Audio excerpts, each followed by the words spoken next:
سناتورکی امریکی هنک زانیاری نو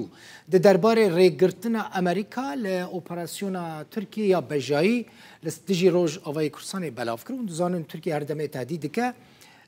او سناتور امریکی تشتی نو دبیجه ده درباره وان تهدیدین ترکیه ده اندام کمیته پیوندین در و یا انجمن پیران یا امریکا کریس فان هولن مالپر المونیتور یا امریکی را گوت جو بایدن سروکی امریکا گواش زغط لانقره کریه که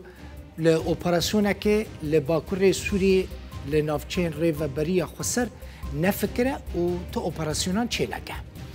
دوی امریکا دبیجه و اوروپا جزاین هفبش لسر ترکیه بسپینن و دبیجه یا هری باش اوه که ترکیه دوار آبوری ده وره جزا کرن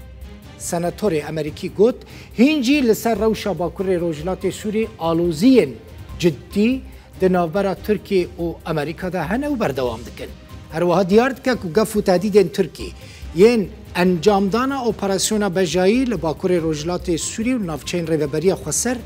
و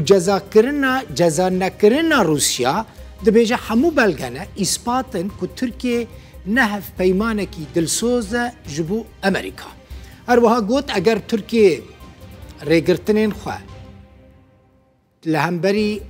اندام بونا یعنی اگر ترکیه لدجی اندام بونا سویده و فنلاندا ده ناتو دا بردوام به و کنگرس ریل بر فروتنا چکان جبو ترکیه بگره و ترکیه جزا بکه کنگرسمن امریکی گوت اگر ترکیه نهیله که سوید و فنلاندا ببن اندام ناتو و امریکا جی بالافرین F-16 نفروشه ترکیه